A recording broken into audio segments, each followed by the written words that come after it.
Have you met Mike Pence? I can't say everything, I'm telling you. Have yes, you? I did. Really? Yes, I did. Well, talk to me about that because, Mike Pence is, I know everything that's going on. And I know everybody in his and Trump's administration who are for and against. Okay. Well, so Mike Pence is firmly against. So how did that go? I work with the American Unity Fund. Okay. And their sole responsibility is a very well-funded group that does nothing but try to help the Republican Party do a better job when it comes to all LGBT issues. They are phenomenal, headed up by Margaret Hoover. I don't know if you know Margaret. She's on CNN, and she's and actually her I think great grandfather was Herbert Hoover. Wow. So her family's been in politics all her life. She's great. I love Margaret. She was on Don Lemon last night with me. Oh, great. And anyway, so I work very closely with them. And how I went did to the inauguration, conversation with one Mike of the people. Pence go? What's that? I want to know how the conversation with Mike Pence went.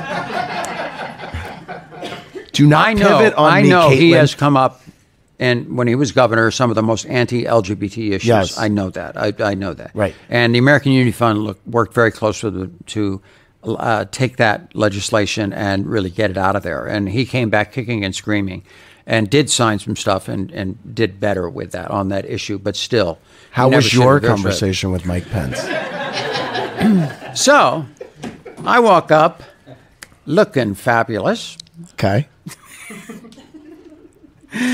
And I'm at a black tie event, and I was introduced to him, and I said, Mr. Pence. This is the day before the inauguration. You still say Mr. Pence.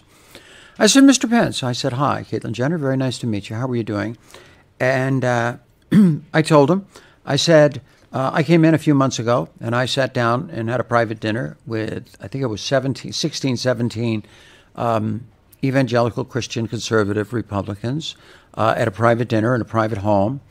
And we had a 3-hour conversation on the issues, on faith, on my community. I said it was just such a good meeting.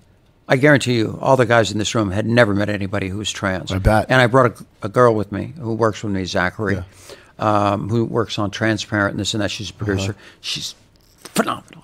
I love her. Okay. She is just got it. So you told them about the dinner. So we sat down with all these guys. We had this wonderful conversation.